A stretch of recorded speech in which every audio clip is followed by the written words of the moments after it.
জীব বৈচিত্র্য, biodiversity hotspot, নিক পয়েন্ট, নদীর পুনর্যৌবন লাভ, ডেভিসের ত্রয়ী, নদী মঞ্চ, টম্বলো। এই যে প্রশ্নগুলো তুমি এখন শুনছো, এই প্রত্যেকটা প্রশ্ন কিন্তু 2 মার্কসের জন্য ভেরি ভেরি ভেরি ইম্পর্টেন্ট প্রশ্ন। তাই এগুলো তো তোমাকে দেখতেই হবে। ইম্পর্টেন্ট প্রশ্ন মানেই পরীক্ষার ঠিক আগের মুহূর্তে এগুলো কিন্তু তোমাকে চোখ বুলোতেই হচ্ছে। আর এগুলো বলছি 2 নম্বরের জন্য। তাহলে এই 2 নম্বরের প্রশ্নটা তোমার কোশ্চেন বুকলেটে কোথায় থাকবে এটা তো তুমি এতক্ষণে জেনেই গেছো, কারণ এর আগে আমি বহুবার বলেছি। তারপরেও বলি, তোমাদের যেটা সেকশন এ অর্থাৎ বিভাগ ক যেটা, সেখানে তোমাদের থাকবে এই 2 মার্কসের কোশ্চেন। মোট প্রশ্ন দেওয়া থাকবে কটা? 12টা, করতে হবে 6টা। 3টে পার্ট রয়েছে, প্রত্যেকটা পার্ট থেকে 4টে করে প্রশ্ন দেওয়া থাকবে, 2টো করে অ্যাটেন্ড করতে হবে। এই মিলিয়ে মোট 12টা প্রশ্ন, লিখতে হচ্ছে 6টা। আশা করছি এটা বোঝা গেছে।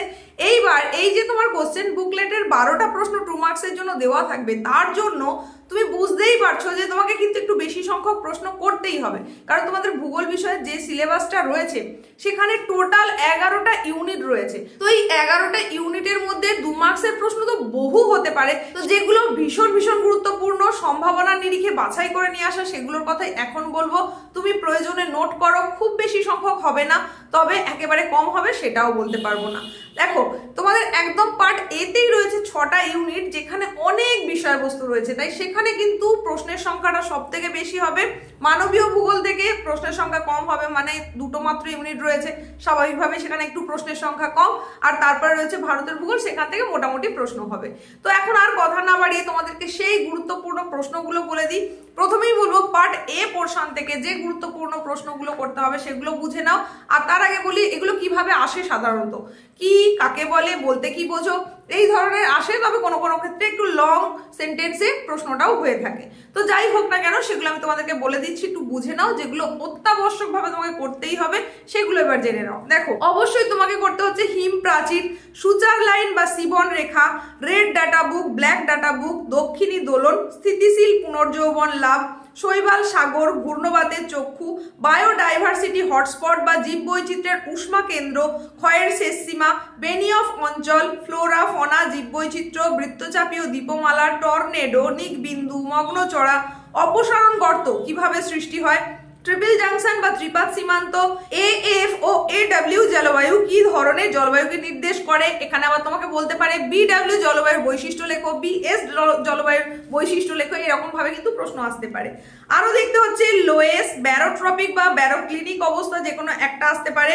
তারই সঙ্গে সঙ্গে দেখবে জায়োড, ইউস্ট্যাটিক পুনর্যৌবন লাভ, নদী গ্রাস, প্রজাতিগত বৈচিত্র্য, ডেভিসের ত্রয়ী, নদী মঞ্চ, টম্বলো কিভাবে গড়ে ওঠে। আবার এখানে বলতে পারে স্পিড কিভাবে গড়ে ওঠে, জিন ভান্ডার, বিরল প্রজাতি, ফেজ, জলবিভাজিকা, বিন্দুবার, পুরাচৌম্বকত্ব তত্ত্ব, জিওসিনক্লাইন, ওজন গহ্বর, ধারণ অববাহিকা, মরুভূমিতে কিভাবে মরুদ্যান সৃষ্টি হয়, উর্মিভঙ্গ, মাধ্যাকর্ষণ অসঙ্গতি, তার সঙ্গে দেখবে কাসপেড ফোরল্যান্ড, তারই সঙ্গে অতি অবশ্যই দেখতে হবে শৈবাল সাগর, অ্যাস্থেনোস্ফিয়ার, তারপরে দেখবে ষষ্ঠ ঘাতের সূত্র, মেলাঙ্গে ও ফ্লিস, অক্লুডেড সীমান্ত, ওয়াদি, ক্ষয়চক্রের ব্যাঘাত।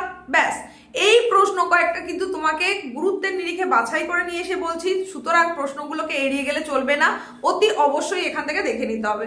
আর তোমাদের 5 মার্কসের কোশ্চেনে যেগুলো বলেছি তার মধ্যেও বেশ কিছু কিন্তু 2 মার্কের প্রশ্ন এসে থাকতে পারে। যেমন ধরো, তোমাকে বলা হয়েছে সমুদ্র তরঙ্গের ক্ষয়কার্যের ফলে সৃষ্ট ভূমিরূপ, তার যে কোনো একটা ভূমিরূপের সম্পর্কে তোমাকে 2 মার্কসে হয়তো লিখতে বললো, তাহলে এই রকম ভাবেও আসতে পারে। তো এখন যে প্রশ্নগুলো বললাম অতি অবশ্যই তোমাকে দেখে নিতে হবে। চলে যাব পরের পার্ট, অর্থাৎ পার্ট বি মানে মানবীয় ভূগোল। সেখান থেকে অতি গুরুত্বপূর্ণ 2 নম্বরের হাতে গোনা কিছু প্রশ্নের কথা বলবো, যেটা তোমাকে এই মুহূর্তে দেখতেই হচ্ছে। দেখো, কোনগুলো করতেই হবে। অবশ্যই করবে কাম্য জনসংখ্যা, প্রত্যাশিত আয়ু সূচক, নব্য ম্যালথাসবাদ, মানব উন্নয়ন সূচক বা এইচডিআই, তার সঙ্গে সঙ্গে অবশ্যই দারিদ্র সূচকটাও দেখে রাখবে, মানে যেটা এইচপিআই, এটাও দেখে রাখবে। জনাকীর্ণতা, জনসংখ্যা নিয়ন্ত্রণের উদ্দেশ্য, এটা দেখে রাখবে। আর দেখবে এমপিআই বা মাল্টি ডাইমেনশনাল পভার্টি ইন্ডেক্স বা বহুমাত্রিক দারিদ্র সূচক, এটা দেখে রাখবে। শূন্য জনসংখ্যা বৃদ্ধি বা বলতে পারে জিরো পপুলেশন গ্রোথ, এইভাবেও আসতে পারে প্রশ্নটা।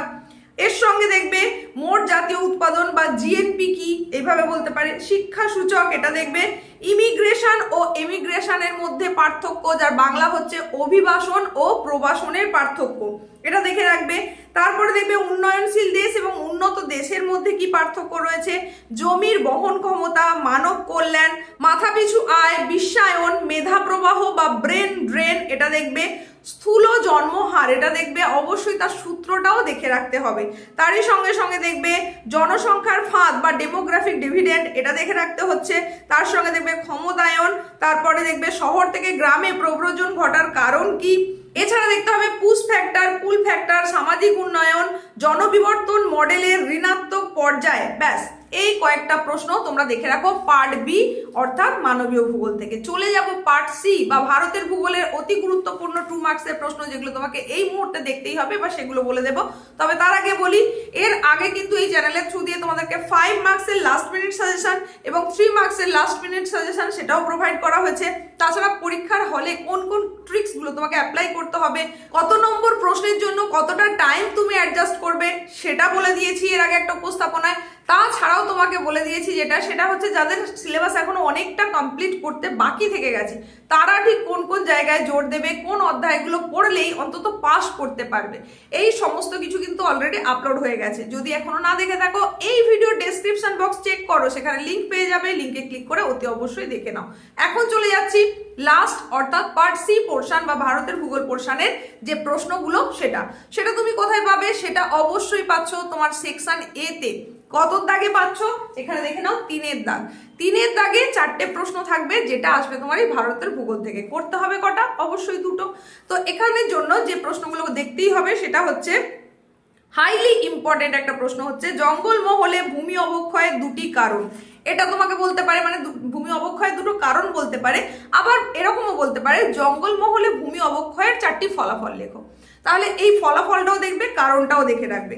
তারই সঙ্গে স্থিতিশীল উন্নয়ন, সেন্সাস শহর, তার সঙ্গে দেখবে ভূমি ব্যবহারের নিয়ন্ত্রক, কাগজ শিল্পের রাসায়নিক কাঁচামাল, আর্সেনিক দূষণের ফলাফল, আর্সেনিকোসিস রোগের লক্ষণ, পশ্চিমবঙ্গে আর্সেনিক দূষণের 2টি মূল কারণ, ভারতে খাদ্য প্রক্রিয়াকরণ শিল্পের সমস্যা, ভারতে মৎস্য চাষের সমস্যা, তার সঙ্গে দেখবে ভারতে রেডিমেড শিল্পের উন্নতির 2টি কারণ, ভারতে এআই নির্ভরতা কিভাবে অর্থনৈতিক সমৃদ্ধি ঘটায়, এটা দেখবে।